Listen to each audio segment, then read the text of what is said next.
اور میں آپ کو ایک اور بات بھی بتاتا ہوں، اگر یہ بات نہ آئے ختم نبوت اور اس قانون سے، تو خدا اس پاکستان کی کشتی جو ہے نا، یہ اپنی کشتی کا بھی خیال کرے، پھر پتہ نہیں ان کا کیا انجام ہوگا۔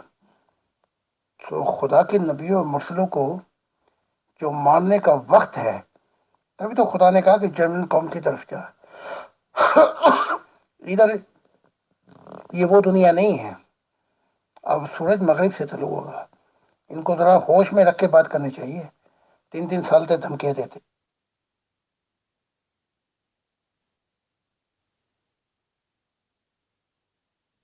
السلام علیکم ورحمۃ اللہ۔ اللہ کے پاک نام سے آغاز کرتی ہوں۔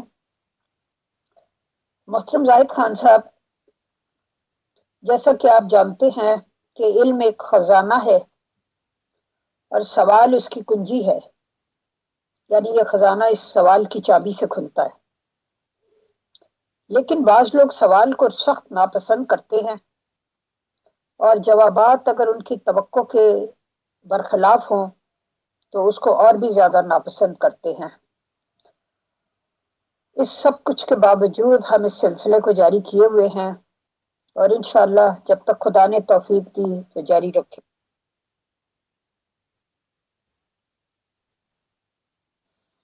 میں پہلا سوال پیش کرتی ہوں۔ بزرگوں کی قبروں پر جا کر مرادیں مانگنے کا جو سلسلہ ہے، اس کے بارے میں آپ کیا فرماتے ہیں؟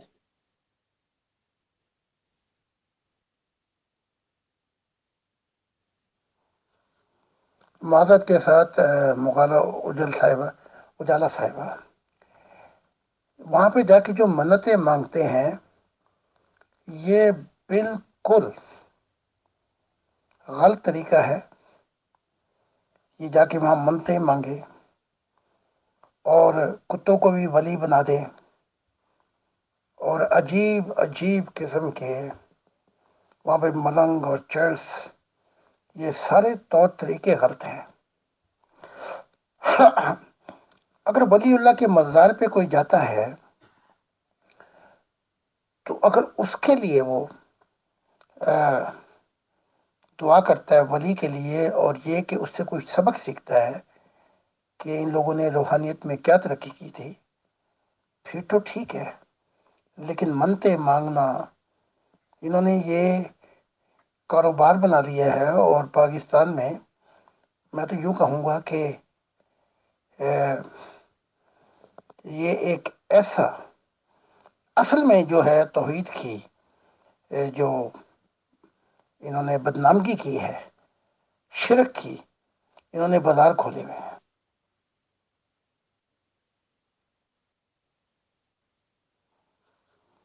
معذرت کے ساتھ مغالہ اجالا صاحبہ، وہاں پہ جا کے جو منتیں مانگتے ہیں، یہ بالکل غلط طریقہ ہے۔ یہ جا کے وہاں منتیں مانگے اور کتوں کو بھی ولی بنا دے، اور عجیب عجیب قسم کے وہاں پہ ملنگ اور چرس، یہ سارے طور طریقے غلط ہیں۔ اگر ولی اللہ کے مزار پہ کوئی جاتا ہے تو اگر اس کے لیے وہ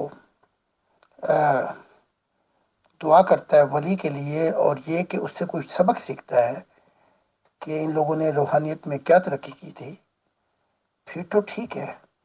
لیکن منتے مانگنا، انہوں نے یہ کاروبار بنا لیا ہے، اور پاکستان میں تو یوں کہوں گا کہ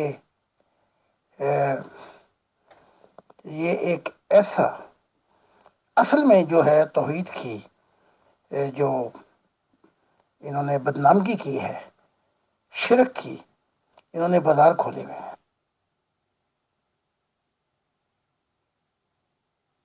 جی محترم، شکریہ۔ اگلا سوال بھی اسی ریفرنس سے ہے۔ بعض لوگ یہ کہتے ہیں کہ ہم داتا گنج بخش رحمت اللہ علیہ کے مزار پر فیض حاصل کرنے کے لیے جاتے ہیں۔ ذرا فیض کی وضاحت فرمائیے کہ فیض کیا ہے، اور کیا یہ وفات یافتہ لوگوں سے حاصل ہو سکتا ہے؟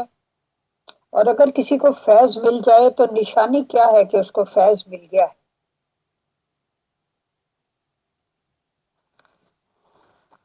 جب میری 6 سال کی عمر تھی تو ان کا نام ہے عثمان بن جلابی. تو یہ افغانستان سے آئے ہیں. تو داتا علی حجویری پھر ان کا نام بن گیا. تو داتا علی حجویری میرے پاس خود آتے تھے کشف میں کہ میں آؤں اور کچھ وقت گزاروں مزار پر. تو میں جاتا تھا اور 2 رکعت نماز پڑھ کے پھر میں وہاں تھوڑا سا لیٹ جاتا تھا، تھوڑا سا ہٹ کے. تو داتا علی حجویری آتے تھے اور بہت سی باتیں روحانیت کی انہوں نے مجھ پہ کھولی. تو وہ ان کا پھر میں اس وقت ذکر بھی نہیں کر سکا. اسی طرح خواجہ محی الدین چشتی یہ جب تشریف لائے تو 40 دن غالباً ٹھہرے. تو ان سے کافی معاملات پہ گفتگو ہوئی. اور یہاں سے جب چلنے لگے اجمیر کی طرف تو آپ نے کہا تھا گنج بخش فیض عالم مظہر نور خدا نا کسا راہ پیر کامل کاملہ راہ رہنما. تو یہ فیض ہے روحانیت کے اندر کہ وہ معاملات یا وہ مشاہدات بتائے جائیں، اسے فیض.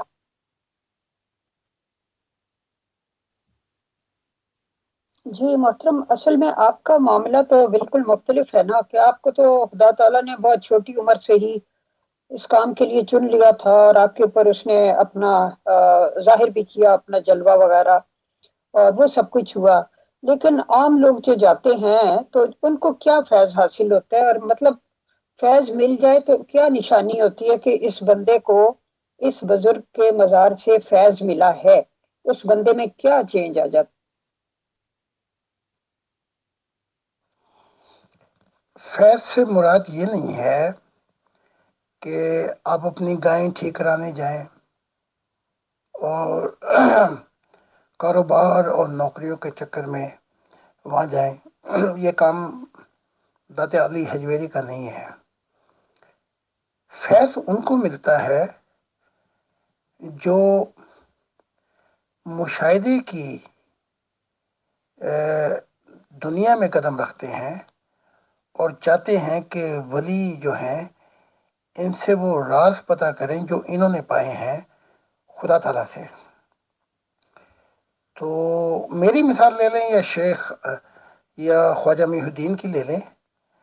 بزرگوں کے مزاروں پہ جانے سے مطلب یہ ہوتا ہے کہ ان سے رابطہ ہو اور وہ اپنی جس دنیا میں وہ ہیں وہ حالات بتاتے ہیں، اپنے مشاہدات اور کتنی ترقی کر رہے ہیں.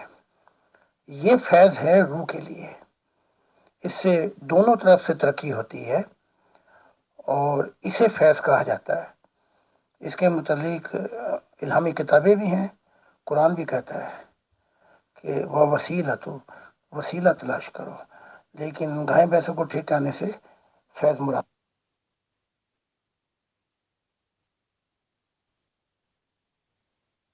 جی محترم، بہت بہت شکریہ. اگلا میرا سوال یہ ہے کہ جماعت احمدیہ میں اس بات کی بہت تلقین کی جاتی ہے کہ خلیفہ کو دعا کے لیے خط لکھو. مربی اپنی اپنی جماعتوں میں لوگوں کو اس وقت اس کی طرف ہر وقت توجہ دلاتے، عہدے داران بھی ہر وقت پوچھتے رہتے ہیں آپ نے دعا کے لیے خط لکھا، آپ نے دعا کے لیے خط لکھا. کیا خدا تعالیٰ اپنے ہر بندے سے خلیفہ سے زیادہ قریب نہیں ہے؟ جس کے سامنے 5 ٹائم جھکا جاتا ہے، کیا وہ خدا سے خلیفہ سے زیادہ قریب نہیں ہے؟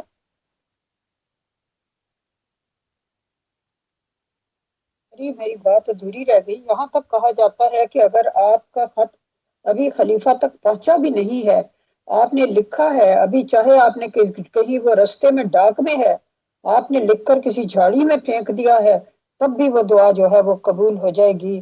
تو یہ کوئی پاکی داماں کو بہت زیادہ بڑھانے والی بات نہیں ہے؟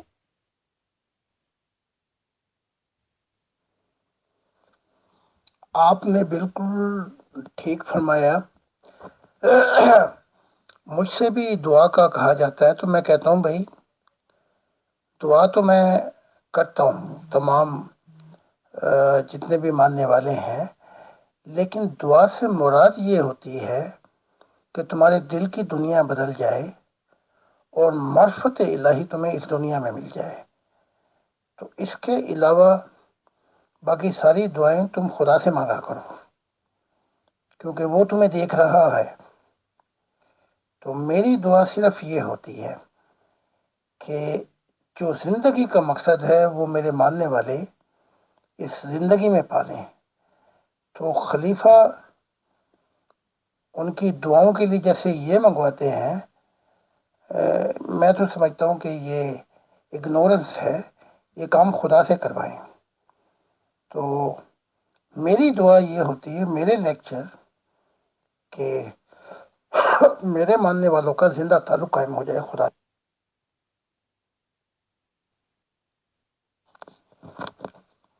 یہ بڑے غلط عقائد ہیں جو خلیفہ سے وابستہ کیے ہوئے ہیں۔ اس خلیفہ کے بیچارے کے اپنے ہی بڑے مسائل ہیں، اور بڑی مصیبتوں سے وہ نکلا ہے، تو وہ ان کی منتیں کیا پوری کرے گا؟ تو یہ غلط عقائد مسلمانوں میں بھی ہیں، اور اس کی وجہ یہ ہے کہ انہوں نے روحانیت سے کوئی حصہ نہیں پایا۔ جو ہی انسان روحانیت سے حصہ پاتا ہے وہ خلیفہ سے دعائیں نہیں مانگتا، بلکہ جب خدا کہتا ہے کہ مجھ سے مانگو، تو یہاں نبی کا بھی انکار ہو جاتا ہے کہ نبی سے بھی کوئی ایسی تمنا کی جائے۔ لیکن یہ اپنی عدلہ دینیوں میں پھنسا دیتے ہیں، اور وہ بیچارہ بیٹھا ہوا، وہ اس کو چاہیے کہ انہیں سمجھائے کہ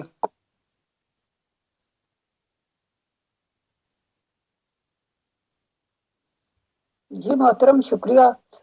میں نے تاریخ اسلام کا بغور مطالعہ کیا ہے۔ میری نظر سے تو کبھی یہ بات نہیں گزری کہ کبھی بھی حضرت ابو بکر صدیق نے، حضرت عمر نے، حضرت عثمان نے یا حضرت علی نے لوگوں کو کہا ہو کہ ہمیں دو، کہ ہمیں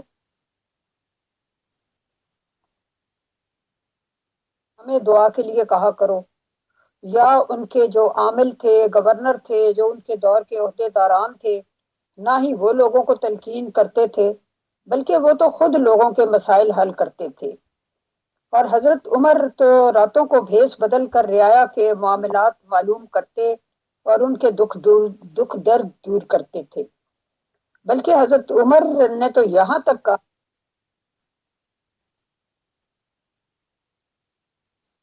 کہ اے لوگوں، اپنے مسائل اور حاجتوں کے لیے میرے پاس آؤ، خدا نے مجھے تم پر نگران مقرر کیا ہے، تمہارے مسائل کا حل میرے ذمہ ہے۔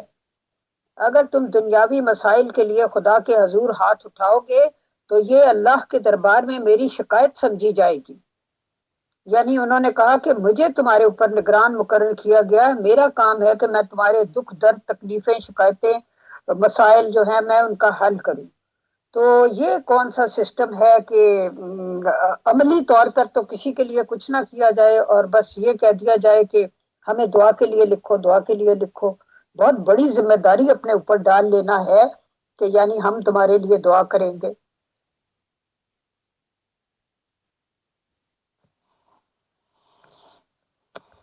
یہ خلافت کا جو اب نظام ہے، تو دکھ بڑا ہوگا ایم ڈی او کو، لیکن یہ دکانداری ہے۔ بلکہ وہ دعائیں بھی نہیں پہنچنے دیتے خلیفہ تک جب تک ان کو خوش کیا نہ جائے دے لے کر۔ تو یہ تو شیطانی نظام ہے، بلکہ شیطان ابلیس نے بھی کبھی شرک نہیں کیا۔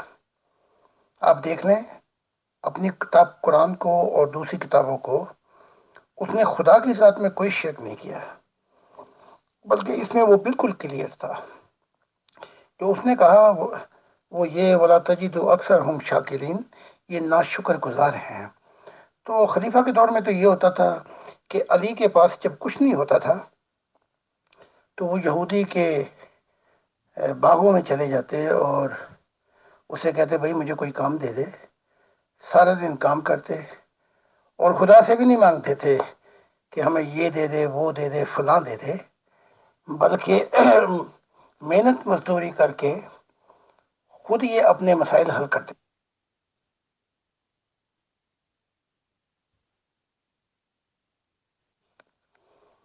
مجھے وہ طاہر احمد صاحب کی بات بڑی یاد آ گئی کہ ایسا وقت آئے گا احمدیت پہ کہ یہ خلیفے بھی بگڑ جائیں گے اور یہ احمدی یہ بھی بگڑ جائیں گے، یہودیوں جیسا ان کا حال ہو جائے گا۔ تو کسی نے پوچھا کہ کیا اس وقت کے خلیفہ ان کو راہ نہیں دکھائیں گے؟ وہ کہا وہ خلیفہ بھی ان جیسے ہی ہوں گے کہ یہ ان کے ساتھ ہی مل جائیں گے، جیسے یہ ہوں گے ایسے ہی خلیفہ ہوں گے، اور جیسے یہودی ہیں ویسے ہی ان کا حال ہو جائے گا۔ تو وہ تو ہو گیا ہے۔ تو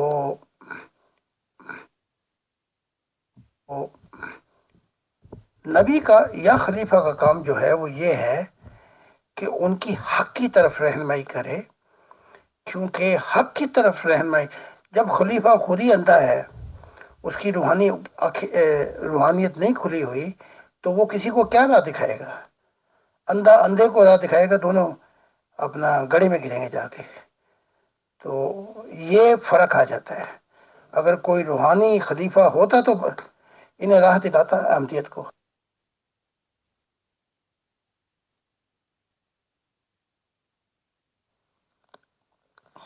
یہی قادیانوں کی بہت بری عادت ہے، بلکہ یہ بھی دھمکیاں لگاتے ہیں کہ ہم اپنے قبرستان میں تمہیں دفن نہیں ہونے دیں گے۔ اور یہ جو آیا ہے غفار، یہ بھی ادھر سے ہی آیا ہے۔ پہلے کئی سال احمدیت میں ہی تھا کہ اب کہتا ہے کہ کرونا جو ہے میری حق کا نشان ہے، اور یہ جتنے لوگ مر رہے ہیں میری وجہ سے۔ تو یہ بالکل جھوٹ ہے، بالکل غلط ہے۔ خوف خدا کرنا چاہیے انہیں۔ تو یہ حال ہو گیا احمدیت کا کہ ہر کاموں کے اندر، دعا کے کاموں میں اور دنیا کے کاموں میں پیسے لیتے ہیں۔ تو پھر تو آپ دیکھ لیں کہ مستقبل ان کا کیا ہو۔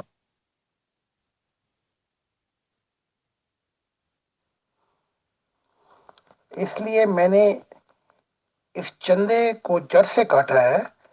اس کی وجہ سے بھی بڑے پھر خیانتیں ہوتی ہیں اور پھر نظام بگڑ جاتا ہے، کیونکہ پھر وہ پیسے مانگتے ہیں ہر کام کے۔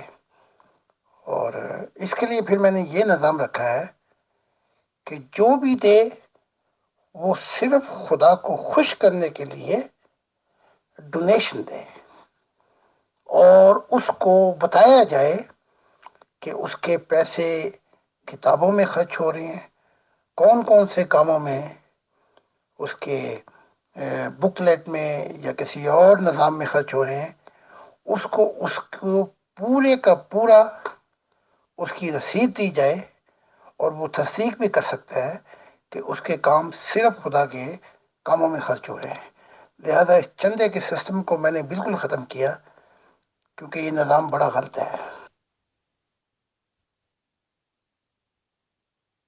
جی محترم، بالکل مالی نظام بالکل کلیئر ہونا چاہیے اور ہر بندے کو اس کے بارے میں علم ہونا چاہیے۔ اچھا جی، میرا اگلا سوال یہ ہے کہ کسی صوفی کا قول ہے کہ باطن کے سفر میں دانائی رکاوٹ پیدا کرتی ہے، یہاں نادان ہو کر گزرنا چاہیے تاکہ راستے کھل جائیں۔ سوال یہ ہے کہ دانا آدمی اپنی ذات سے دانائی کو کیسے الگ کرے؟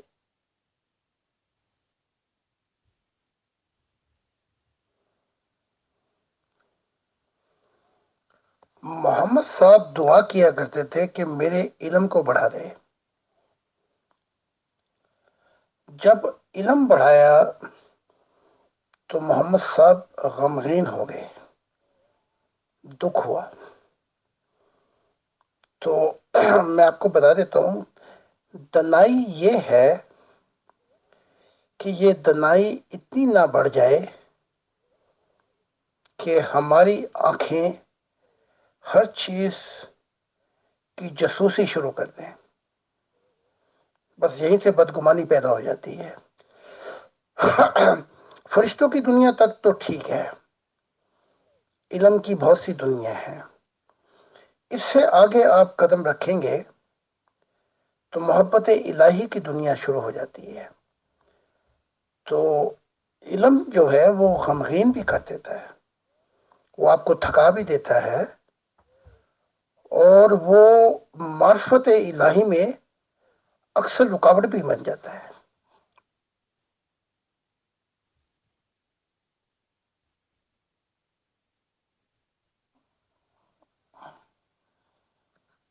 خدا سے جب میں نے پوچھا دعا کا، تو خدا نے کہا یہ دعا کر کہ اے خدا میری محبت اس کو کمال تک پہنچا اپنے لیے۔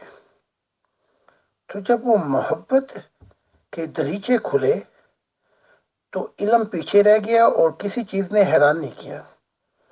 یہی معاملہ ابلیس کا تھا جب وہ سفید نور کی دنیا میں تھا، فرشتوں میں، جب اس کو بلایا گیا تو اس کی نگاہیں، اس کی دنائی نے جو کچھ دیکھا،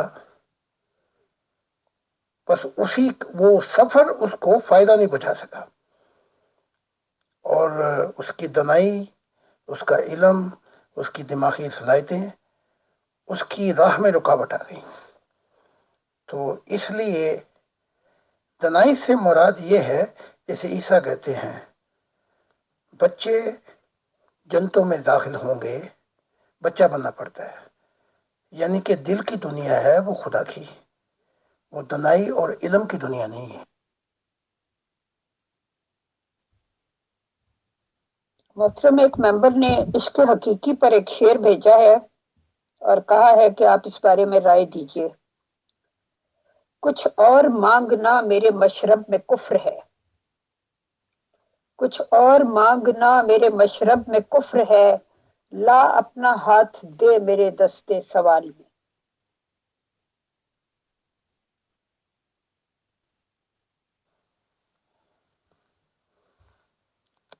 جس نے خدا کو مانگ لیا، خدا کو ملنے سے پھر کوئی اور سوال بھی باقی نہیں رہتا، اور کل کائنات اس کے لیے جواب بن جاتی ہے۔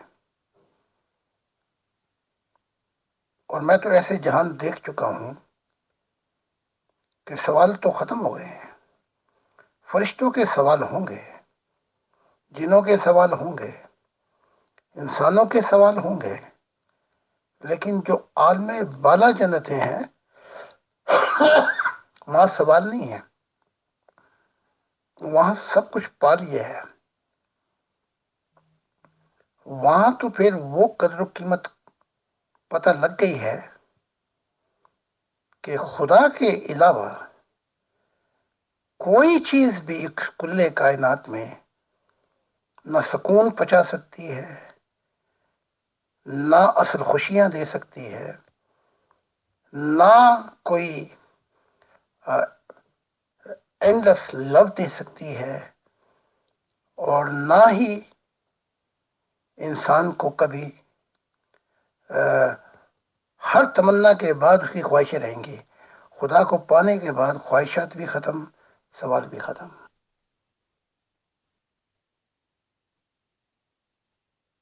جی محترم، بہت شکریہ۔ اگلا سوال ہے، ضمیر کیا ہوتا ہے اور اس کی آواز کیا ہے؟ کیا ضمیر کوئی گیون چیز ہے یا یہ انسان کے علم کے ساتھ ساتھ ترقی کرتا رہتا ہے؟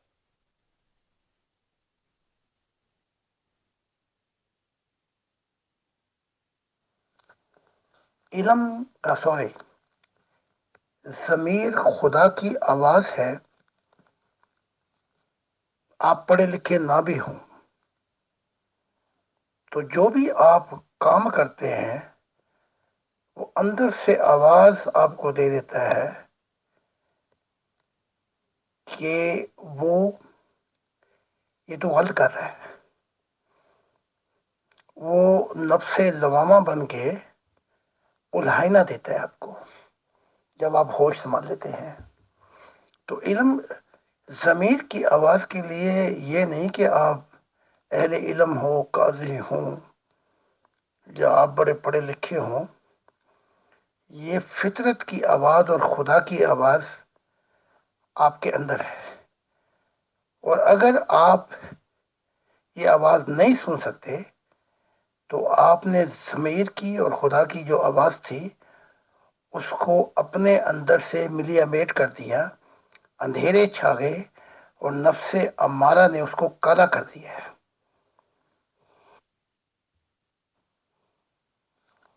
وہ سولہ کی جو اوٹنی تھی اس میں بھی یہی پیغام تھا کہ اس کو خدا کی راہوں میں چلنے دو، جو چائے اور کھائے۔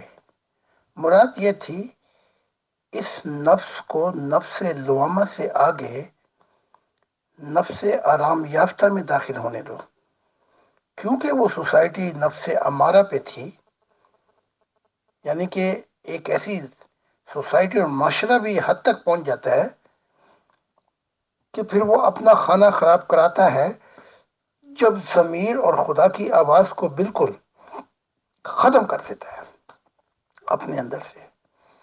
تو جو روحانیت بڑھے گی، جو آدمی روحانیت کی پہلی منزل طے کرے گا، اس کو پتہ لگ جائے گا کہ اب جو ضمیر کی آواز ہے اس کو سننے ہی سے میں اگلا قدم رکھ سکتا ہوں روحانیت میں، اس کے بغیر نہیں۔ تو پھر وہ خدا کی محبت میں اس کا ضمیر اتنا جاگ جاتا ہے کہ وہ انسانوں کو دکھ مصیبتیں اور ان کا کھانا خراب جو کرنے سے باز آ جاتا ہے اور کانپ جاتا ہے۔ جی محترم، بہت شکریہ۔ اگلا سوال ہے اور یہ میرا لاسٹ سوال ہوگا، کیونکہ اس کے بعد فیصل بھائی کے اگر کوئی سوال ہیں تو وہ پوچھیں۔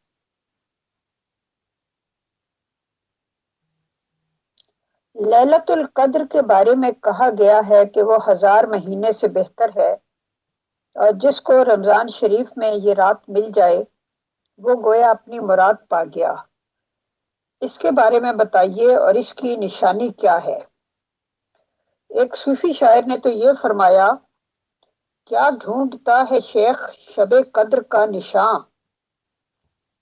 کیا ڈھونڈتا ہے شیخ شب قدر کا نشاں، ہر شب ہے شب قدر اگر تو ہے قدرداں۔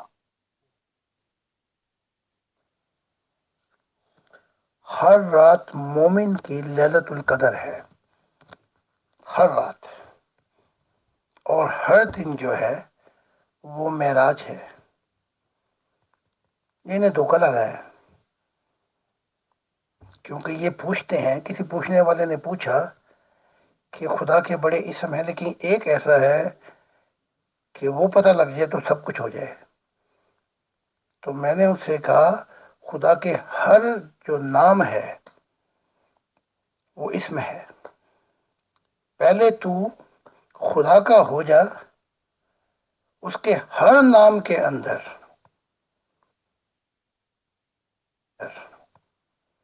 انتہائی خزانے ہیں۔ تو اب یہ لیلۃ القدر کے انہوں نے قصے کہانیاں بنا لی، اور پھر محمد صاحب نے بھی بتا دیا ان کو ان راتوں میں ملتی ہے۔ تو ایسی بات نہیں ہے، خدا کے لیے ہر رات لیلۃ القدر سے کروڑوں گنا جو ہے، خربوں گنا افضل و اعلیٰ ہے۔ اگر تو نے میری اتباع سے پیٹھ پھیری تو اللہ تجھ کو قتل کرے گا، اور میں تیرے بارے میں وہی گمان رکھتا ہوں جو مجھے تیرے بارے میں خواب میں دکھایا گیا ہے، اور یہ ثابت ہے جو تجھے میری طرف سے جواب دیں گے۔ محترم زاہد خان صاحب، سوال یہ ثابت تو ہوتا ہے کہ حضور محمد صلی اللہ علیہ وسلم کے ٹائم میں بھی دھمکیاں دینے اور لینے کا سلسلہ جاری رہا، اور اس کیسی اسکین سے یہ بھی ثابت ہو رہا ہے کہ جی ہاں دھمکیاں وغیرہ دی گئی ہیں، اور رسول اسلام صاحب نے بھی ظاہر سی بات ہے کہ ان کا جوابات دیے گئے ہوں گے۔ تو یہ تو سنت رسول ہے کہ ایک آدمی کو 20 دھمکیاں دیں گے تو وہ کب تک جواب نہ دے. رہی بات اس کی کہ آخر ان قاتلوں کو یا اپنے آپ کو سو کھل کے کیوں سامنے نہیں آتے محترم یہ لوگ؟ پیچھے پیچھے دھمکی دینا کیا ان کا اپنا پبلسٹی اسٹنٹ ہوتا ہے یہ، یا اپنے گم نامی کی زندگی کو تھوڑا سا اجالے میں لانا چاہتے ہیں؟ آپ کا آج تک کا ایکسپیرینس کیا کہتا ہے سر؟ بتائیں. شکریہ. بہت شکریہ اجالا صاحبہ آپ کے سوالات کا، اور علمی سوال ہیں اور بھی پوچھ سکتی ہیں. خدا آپ کو اسی جزا دے گا. محبت الہی.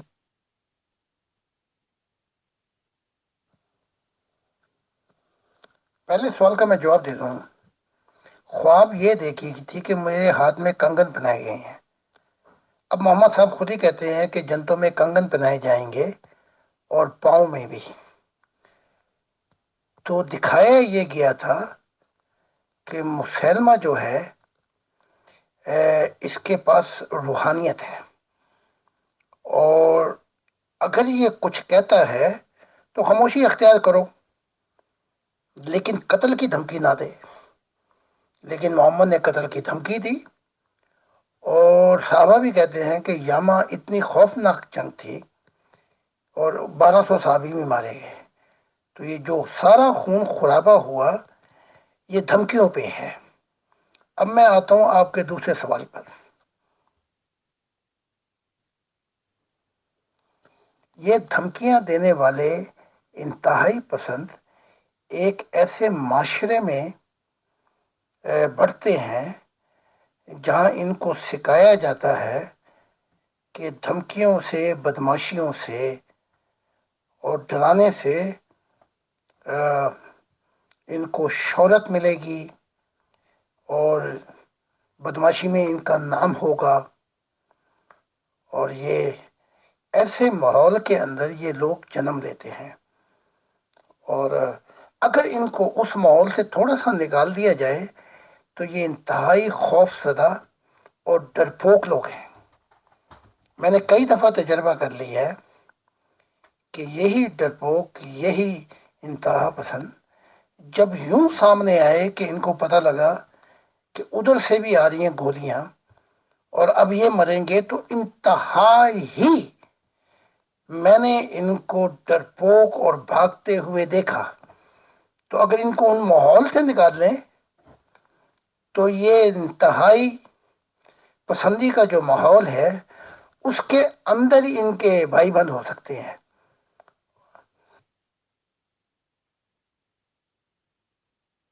محترم زاہد خان صاحب، ایک تو خدا تعالیٰ نے مجھے کچھ مزاج ہی ایک نیوٹرل والا دیا ہے، اور میں نیوٹرلی سب چیزوں کا انالیسس کرنے کا خدا تعالیٰ نے مجھے ایک طرح سے اسپیشلسٹ بناتا جا رہا ہے. خدا کا کرم ہے. ابھی دو مشہور نام ہو کے گزرے ہیں، ایک کا نام بغدادی تھا اور ایک کا نام اسامہ بن لادن، اور دونوں ہی کی موت عبرت ناک ہے سر. انہوں نے لوگوں کی گردنیں کٹوائی، ویڈیو بنوائی، لوگوں میں دہشت پھیلانے کی کوشش کی. اسامہ بن لادن کو ایک مسلم کنٹری میں سے اس کنٹری کی فوج کو بھنک نہیں لگی، افواج کو پتہ نہیں لگی، ادر کنٹری کے ہیلی کاپٹر گھسے اور اس کی فضائیوں کو پتہ نہیں چلا. تو اس سے ان کی ترقی کا پتہ چلتا ہے.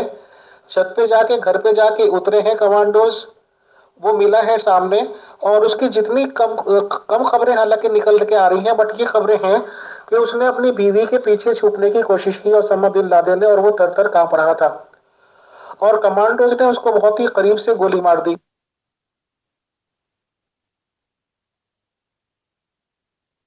اسی طرح سے ایک بغدادی نام کا ہوا ہے جو کہ خلیفہ آف ورلڈ بننا چاہ رہا تھا. اس کی موت کی خبریں بھی یہ سننے کو آئی ہے کہ آخری ٹائم میں وہ بھاگا ہے، اور اپوزٹ کمانڈوز کے پاس کتے بھی تھے، کتے اس کا پیچھا کر رہے تھے اس کو پھاڑ چیرنے کے لیے، اور انجام یہ ہوا ہے کہ اس نے اپنے آپ کو بارودی سورنگ کیا کہنا چاہیے، جیکٹ وغیرہ سے اڑا لیا. تو ظاہر سی بات ہے کہ چیتڑے گرے، کوئی یہاں گرا، کوئی وہاں گرا. اسامہ بن لادن کے بارے میں یہ بتایا گیا ہے کہ اس کو گولی مارنے کے بعد سمندر کی گہرائیوں میں غرق کر دیا گیا. تو یہ لوگ جن کی اپنی اوقات کوئی ہوتی نہیں ہے. ایک کے ریگارڈنگ میں نے سنا ہے کہ ٹیکسی ڈرائیور ہے، کتنا اوقات ہوتی ہوگی سب کو پتا ہے. اور دوسری بات، یہ جو میں نے یہ سنا ہے، ہم بھی ایک بزنس مین ہیں اور یہی کام کرتے ہیں دکانداری کا. تو جس کے پاس کوئی کام نہیں ہوتا، جب ہم پوچھتے ہیں کہ بھئی آپ کیا کام کرتے ہو، تو اگر کوئی یہ کہہ دے کہ جی میرا تو اسٹیٹس کا کام ہے، پراپرٹی ڈیلنگ کا کام ہے، یا میں ٹھیکیدار ہوں، تو سمجھ لو وہ بیلنا ہے، اس کے پاس کام ہے نہیں.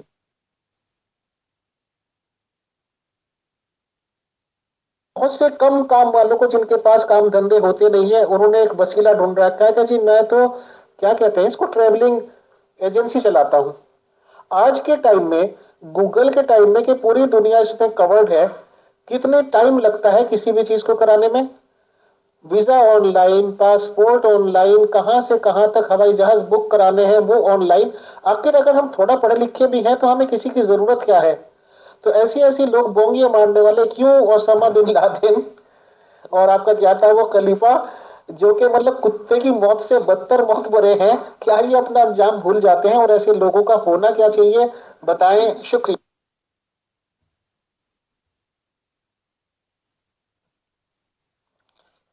یہ لوگ اتنے بے ضمیر ہیں. وکی محمد نے ٹھیک کہا تھا کہ یہ بدترین مخلوق ہے، اور یہ بدترین مخلوق یہ مسلمانی ہے. بڑا لمبا سلسلہ ہے ان کا. تو آپ یہ غور کریں تھوڑا سا، یہ ان کے پیٹ دیکھو جیسے، بلکہ میں تو کہتا ہوں یہ سوروں سے بھی ان کے پیٹ زیادہ آگے ہیں.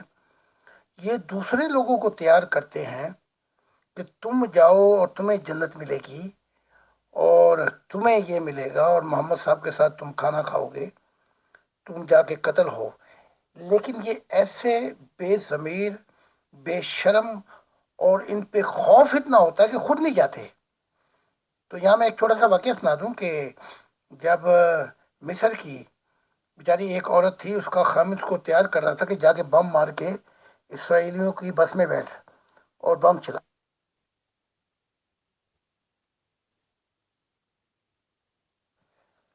وہ بم کی پیٹی تو باندھ لی اس نے، لیکن پھر اس پہ خوف طاری ہوا نہ. وہ انتہا پسند ٹیرورسٹ تھی، تو اس نے کال کر دی مڈراٹو کو. تو مڈراٹو نے اس کو جواب دیا کہ اپنے خامد سے کہے یہ پیٹی باندھ کے تو کیوں نہیں جاتا، کیونکہ وہ خامد کہہ رہا تھا کہ اگر جو ہی تو مرے گی تو محمد تجھے لینے آئیں گے، ان کے ساتھ بیٹھ کے کھانا کھائے گی، کافی پیے گی. تو اس سے کہے کہ پہلے تو کیوں نہیں مرتا، تاکہ تو محمد کے ساتھ جا کے کھانا کھائے اور جا کے جنتوں کی سیریں کرے. تو پھر اس نے اسرائیلی سولجوں کو بتایا، تو انہوں نے پھر وہ پیٹی وہ کٹ آف کر دی. تو یہ بے ضمیر انتہائی ڈرپوک ہے. جب ان پر آتی ہے تو یہ ایسے بھاگتے ہیں، ایسے دو دبا کے بھاگتے ہیں جیسے گیدڑ بھاگتے ہیں. بس یہ وہی ہے مینڈک، تڑاکو تڑاکو تڑاکو. تو وہ سارے مینڈک کہتے ہیں تجھے کیا تجھے کیا تجھے کیا. جی محترم زاہد خان صاحب، یہ دل تو نہیں کرتا کہ آپ سے بات چیت کا سلسلہ روکا جائے، بٹ ٹائم کی لمیٹیشنز بھی ہوتی ہیں. بہرحال آج جیسا دن گزر رہا ہے اور جو لوگ گالیاں دے رہے ہیں، میں انشاءاللہ پیور ڈسکشن گروپ کے ذریعے ہی ان لوگوں کو کہتا ہوں کہ اپنی ساری طاقتیں لگا لیں، اپنے سارے گالی باز مجاہدین کو سامنے لے آئیں. ہم نے آپ کی اوقات کا بیٹھے بیٹھے اندازہ لگا لیا ہے اور جو کچھ آپ کے اختیار میں ہو، آپ سارے کے سارے گالی باز مجاہدین امیر فیصل کے ریگارڈنگ خلاف چل سکتے ہیں. اور انشاءاللہ خدا کا ساتھ ہاتھ امیر فیصل کے سر پر ہے اور انشاءاللہ رہے گا، اور آپ ہمیشہ ناکام اور ذلیل ہوتے آئے ہیں اور ناکام اور ذلیل رہیں گے. تمام گالی باز جاہل مجاہدین سن لیں. شکریہ، جزاک اللہ. تھینکس، جزاک اللہ محترم زاہد خان صاحب، پروگرام مینیجر مغل میم صاحب، اور سبھی کوآپریشن جو دیتے ہیں اس پروگرام میں، ان سبھی کا شکریہ، جزاک اللہ. یہ انتہا پسند، یہ ناسور ہے مذہب کے اوپر. جب تک ان کو کاٹا نہیں جائے گا، جیسے خدا حکیم بھی ہے نا، رحیم بھی ہے، حکیم بھی ہے. تو اب جب آپ کے جسم کا کوئی حصہ کینسر ہو جائے تو اس کو کاٹنا پڑتا ہے، حالانکہ آپ جسم کے ہر حصے سے محبت کرتے ہیں. تو یہ ایسا ناسور ہے، 21ویں صدی میں آ کے اس کا علاج ہونا شروع ہوا ہے، اور اس کو ایسے کاٹ دیا جائے گا کہ مذہب کا کوئی بھی تعلق نہیں ہوگا، نہ انتہا پسندوں کا، گورنمنٹ کے کاموں سے، اور جمہوریت اور فریڈم آف اوپینین سے اور انسانی حقوق سے۔ بڑے جلدی ان کا جو اگلا سٹاپ ہے وہ قبرستان ہے۔ بہت بہت شکریہ آپ کا بھی، مغل اجالا صاحبہ کا بھی، اور ان لوگوں کا بھی جو روحانیت کی دنیا میں قدم رکھنا چاہتے ہیں، جو چاہتے ہیں کہ زندگی کے مقصد کو پورا کر کے خدا کو بھی پا جائیں اور اس معاشرے کو بھی جنت بنا دیں۔